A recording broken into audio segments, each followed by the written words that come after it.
नमस्कार छात्रों, आपका एक बार फिर से YouTube channel mathematics bye Santosh Yadav sir में स्वागत है।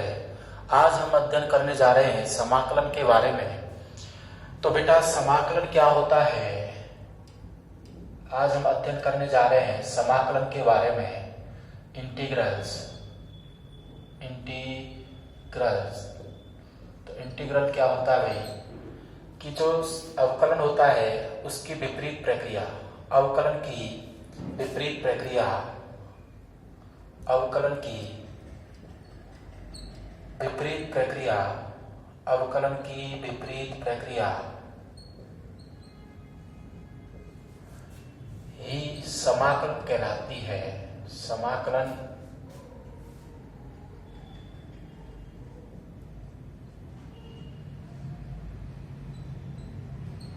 कहलाती है। इसे प्रति अवकलन या पूर्वक भी कहते हैं, पूर्वक भी कहते हैं। ठीक है ना। समाकलन जब आप करेंगे तो एक समाकल प्राप्त होगा, उस समाकलन को आप क्या कहेंगे, प्रति अवकलज या पूर्वक भी कहते हैं। क्यों कहते हैं भाई, तो देखिए कि आपने अवकलन किया, x का अवकलन किया, कितना होता है, 1 होता है। आपने भाई x+2 का अवकलन किया, ये भी क्या होता है, 1 होता है। तो मैं यहां पर उल्टा पढ़ूंगा, विपरीत प्रक्रिया कहा है, मैं उल्टा पढ़ूंगा। उल्टा कैसे पढ़ूंगा भाई, एक का समाकलन क्या होता है, x, और यहां भी एक का समाकलन क्या है, x+2 है। तो यहां पर ये एक ही मान पर दो फलन आ रहे हैं, एक ही अवकलज है, एक लेकिन दो फलन प्राप्त हो रहे हैं। तो ये क्या कहलाएगा भाई, अनिश्चित कहलाएगा, ये निश्चित मान नहीं है। इसलिए आप इस समाकलन को क्या कहेंगे, अनिश्चित समाकलन। अनिश्चित समाकलन। आप यहां पर समाकलन का जो चिन्ह देखेंगे या फिर समाकलन जो संक्रिया होती है, समाकलन संक्रिया यानी समाकलन को दर्शाने का तरीका, वो क्या होता है भाई, वो होता है आपका integration of fx dx। fx क्या होता है भाई, ये होता है समाकल, और समाकल क्या होता है, जिसका समाकलन किया जाता है, जिसका समाकलन किया जाता है। उसके बाद ये आपका होता है भाई जिसके सापेक्ष, तो जिसके सापेक्ष, तो यहां पर कौन है भाई, यहां पर तो आपका क्या है, x है। तो जिसके सापेक्ष या x के सापेक्ष समाकलन, x के सापेक्ष। अगर यहां पर a होगा तो आप कहेंगे भाई a के सापेक्ष है, अगर यहाँ dy है तो y के सापेक्ष समाकलन है कि नहीं। उसके बाद बात आती है कि भाई यहां पर अगर आप बोलेंगे कि ये x का अवकलन 1 है और 1 का समाकलन क्या होता है, x, तो यहां पर निरीक्षण विधि पढ़ते हैं। तो निरीक्षण विधि में आप देखते हैं कि भाई जिसका समाकलन आपको ज्ञात करना है वो किसका अवकलन है। तो आप यहां पर निश्चित नहीं कर पाते हैं कि कौन सा मान लेना है। तो आप यहां पर एक नियतांक काम लेते हैं, जिसे आप समाकलन नियतांक कहते हैं। कि यहां पर जैसे आप किसी फलन fx का अवकलन करते हैं तो आपका जो अवकलन आता है वो fx आता है। अगर मैं इस fx का समाकलन करूंगा तो कैपिटल fx आएगा। तो s से बहुत सारे फलन हैं, जैसे कि fx+1 हो सकता है, fx+c हो सकता है, इनका भी तो अवकलन fx आएगा। तो ये सभी की सभी जो ये फलन है ये एक परिवार को निरूपित करते हैं। इसलिए हम यहाँ पर fx के प्रति अवकलज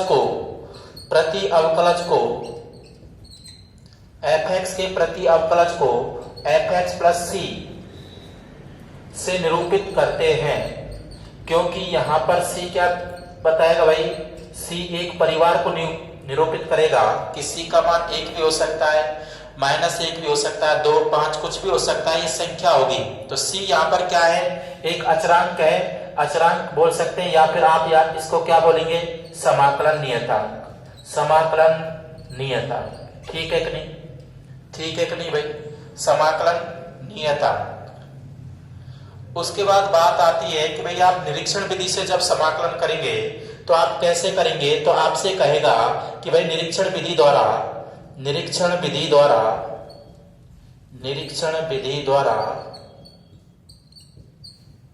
आपसे कह दिया कि भाई cos 5x का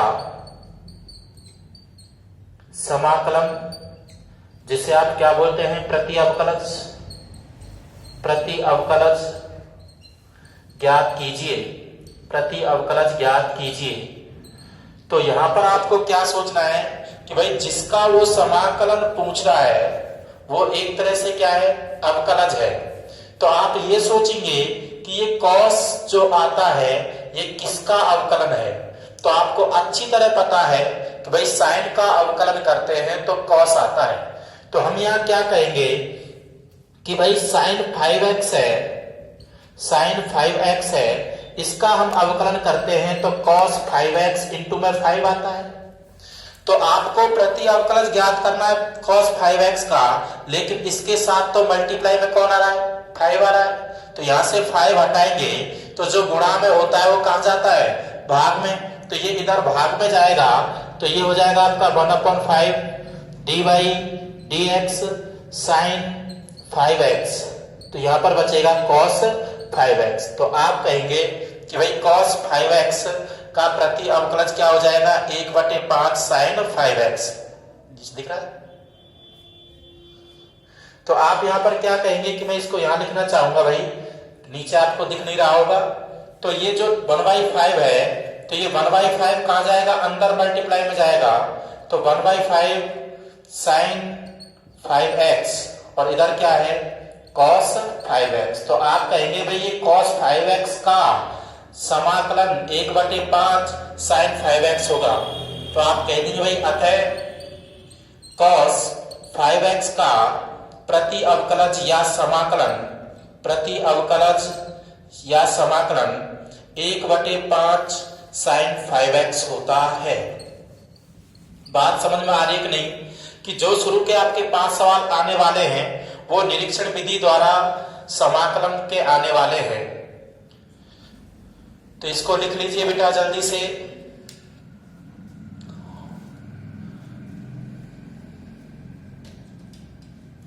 हाँ भाई, अगर लिखा नहीं जाए जल्दी से तो स्क्रीनशॉट ले लिया करो बेटा।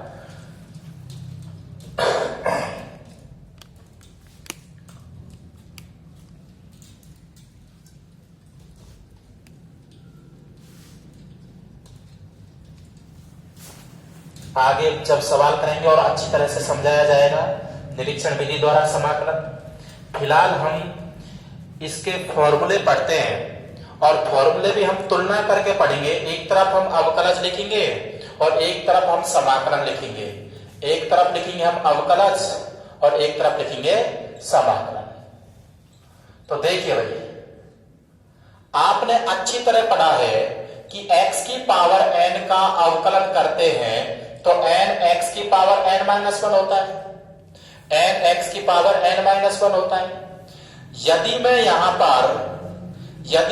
पर x की पावर n+1 का अवकलन पढ़ूंगा तो क्या कहूंगा कि भाई n+1 तो आगे आ जाएगा, घात आगे आ जाती है और घात में 1 कम हो जाता है। तो घात में 1 कम करूंगा तो क्या बचेगा, x की पावर n। अब देखो भाई, यहां पर ये संख्या मल्टीप्लाई में है तो मैं यहां पर n+1 को हटाना चाहूंगा तो ये गुणा में है, कहां जाएगा, भाग में। तो जब ये भाग में जाएगा तो एक तरह से कैसे दिखेगा, ये दिखेगा आपको x की पावर n+1 अपॉन में n+1 और यहां पर बचेगा x की पावर n। तो x की पावर n है वो इसका अवकलज है। तो ये किसका अवकलज है, x की पावर n+1 अपॉन n+1 का। तो मैं इसका समाकलन करूंगा तो क्या आएगा, x की पावर n+1 अपॉन में n+1। तो ये बात हमको समझ में आ गई कि भाई इसका समाकलन यहां होता है जो dy dx के बगल में लिख रहा है। तो आप कहेंगे कि भाई x की पावर n का समाकलन हो गया x की पावर n+1 अपॉन में n+1 और प्लस में c। तो c मैंने आपको बताया था कि यहां c लगाने से एक परिवार नियुक्त होगा x की पावर n+1 अपॉन n+1 का। तो सी क्या है यहाँ पर, सी आपका है समाकलन नियतांक, जिसे आप अचर नियतांक भी कहते हैं, अचरांक भी बोलते हैं। हाँ बेटा, आगे हम पढ़ते हैं। तो आगे आपने पढ़ा था कि भाई x की पावर 1, तो इसका आपने अवकलन पढ़ा था। तो क्या पढ़ा था, 1 पढ़ा था कि भाई घात आगे आ जाएगी, 1 में से 1 कम होगा तो 0, और किसी भी संख्या की पावर 0 होता है तो उसका मान 1 होता है। तो यहां पर हम जब समाकलन पढ़ेंगे 1 का, तो 1 का क्या आ जाएगा भाई, x प्लस c हो जाएगा। आप यही तो कहेंगे कि भैया 1 है, इसका समाकलन ये होगा, तो आपने कहा भाई 1 का समाकलन x है, लिख दिया, लेकिन c क्या आएगा आपका समाकलन नियतांक। समाकलन करने के तुरंत बाद c जरूर लगाना है। उसके बाद बात आती है बेटा एक्स स्क्वायर की। तो आप एक्स स्क्वायर का अवकलन पढ़ते हैं तो क्या आता है, 2x आता है। तो यहां पर ये 2 मल्टीप्लाई में है संख्या, तो आप इसको कहां भेजेंगे, डिवाइड में भेजेंगे, भाग में भेजेंगे। और भाग में भेजेंगे तो यहां क्या बच जाएगा, सिर्फ x बच जाएगा। और x बच जाएगा तो x का समाकलन क्या हो जाएगा, एक्स स्क्वायर अपॉन में 2 और प्लस में c। उसके बाद बात आती है कि जैसे आपसे कहा जाए कि भाई 1 अपॉन एक्स का अवकलन होता है माइनस 1 अपॉन एक्स स्क्वायर, तो आप क्या कहेंगे कि माइनस को इधर भेज दो और ये इधर आएगा, तो यहां 1 अपॉन एक्स स्क्वायर बचेगा। तो 1 अपॉन में एक्स स्क्वायर बचेगा, तो 1 अपॉन एक्स स्क्वायर का समाकलन क्या हो गया भाई, ये हो गया माइनस 1 अपॉन एक्स प्लस में सी। तो थोड़ा ध्यान से आपको सीखना है। आगे आप चलते हैं तो आप पढ़ेंगे भाई रूट एक्स का अवकलन। रूट एक्स का अवकलन होता है 1 अपॉन में 2 root x. 1 upon 2 root x, तो 2 संख्या है, कहां जाएगा, ये इधर जाएगा, इधर जाएगा तो कहां पहुंचेगा, ये पहुंचेगा गुणा में। क्या पहुंचेगा बेटा, गुणा में। तो आपको याद करना है कि भाई 1 अपॉन रूट एक्स का जो समाकलन होता है वो होता है 2 रूट एक्स प्लस में सी। अगर हम पे ये याद नहीं हो पाते हैं तो हमको याद क्या रखना है, हमको याद रखना है ये और एक ये तीनों की तीनों जो फॉर्मूला हमने निकाले हैं वो इसकी सहायता से निकाले हैं, x की पावर n के समाकलन से। आगे आप पढ़ते हैं तो आगे आप पढ़ेंगे बेटा e की पावर x का अवकलन। तो e की पावर x का अवकलन क्या होता है, e की पावर x होता है कि नहीं। तो उसके बाद आप कहेंगे तो e की पावर x का समाकलन भी e की पावर x ही होगा, और c क्या आएगा आपका समाकलन नियतांक। आगे बात आती है बेटा log x की। log x की, तो log x का क्या होता है, 1 अपॉन x होता है। x 0 नहीं होना चाहिए, वैसे ये परिभाषित वाली कंडीशन में है अवकलन। तो यहां पर 1 अपॉन x का समाकलन करेंगे, तो 1 अपॉन x का समाकलन करेंगे तो बेटा क्या आएगा, log mode x plus c आएगा। ठीक है कि नहीं। अगर आप मापांक को भूल जाते हैं तो कोई दिक्कत नहीं है, क्योंकि ये परिभाषित वाली कंडीशन में है।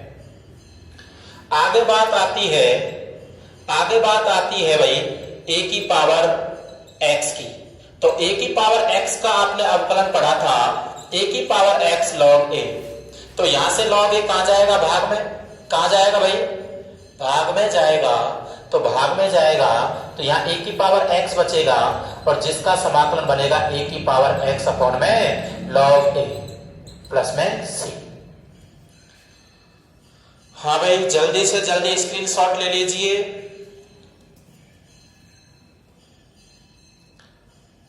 आगे हम चलते हैं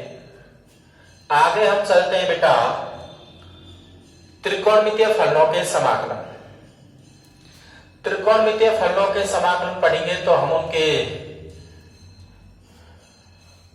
अवकलन भी पढ़ लेंगे, क्योंकि अवकलन का उल्टा ही तो समाकलन होता है। अवकलन का उल्टा ही तो समाकलन होता है। हाँ बेटा, आप आगे sin x का अवकलन पढ़ेंगे तो sin x का क्या होता है, cos x।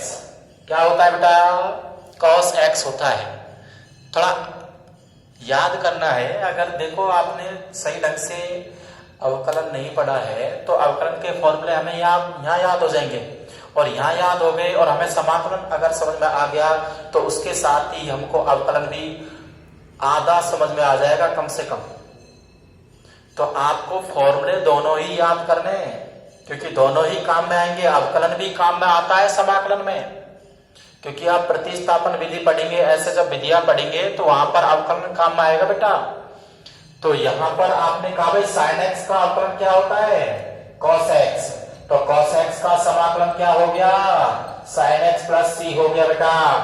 आगे आप पढ़ेंगे क्या कि भाई cos x का अवकलन और cos x का अवकलन क्या होता है, माइनस sin x होता है। cos x का अवकलन क्या होता है, माइनस sin x। तो मैं sin x का समाकलन पढ़ूंगा तो इस माइनस को यहां से हटना पड़ेगा, और यहां से हटेगा तो कहां जाएगा, इधर, और इधर जाएगा cos के आगे किसका चिन्ह आ जाएगा, माइनस का। तो यहां sin का जब हम समाकलन पढ़ते हैं तो sin का समाकलन क्या होता है, ये होता है माइनस में cos x प्लस में c, माइनस में cos x प्लस c। आगे आप पढ़ेंगे तो आप पढ़ेंगे भाई tan x का अवकलन। तो tan x का अवकलन पढ़ते हैं तो ये होता है sec square x।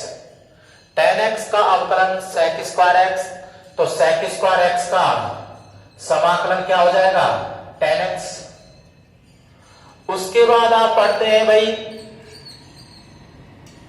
cot x का अवकलन। cot x का अवकलन क्या होता है बेटा, माइनस cosec स्क्वायर x होता है। तो ये माइनस इधर पहुंच जाएगा और इधर पहुंच जाएगा, तो cosec स्क्वायर x का समाकलन क्या हो गया, माइनस में cot x प्लस में c।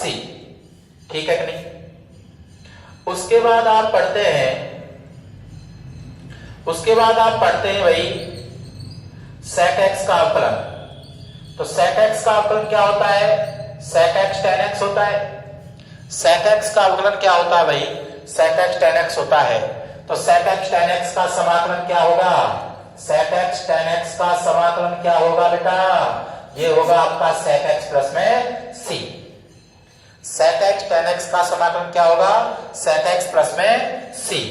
आगे आप पहुंचते हैं तो आप पढ़ेंगे भाई cosec x का, हाँ भाई cosec x का अवकलन। तो cosec x का अवकलन होता है minus cosec x cot x।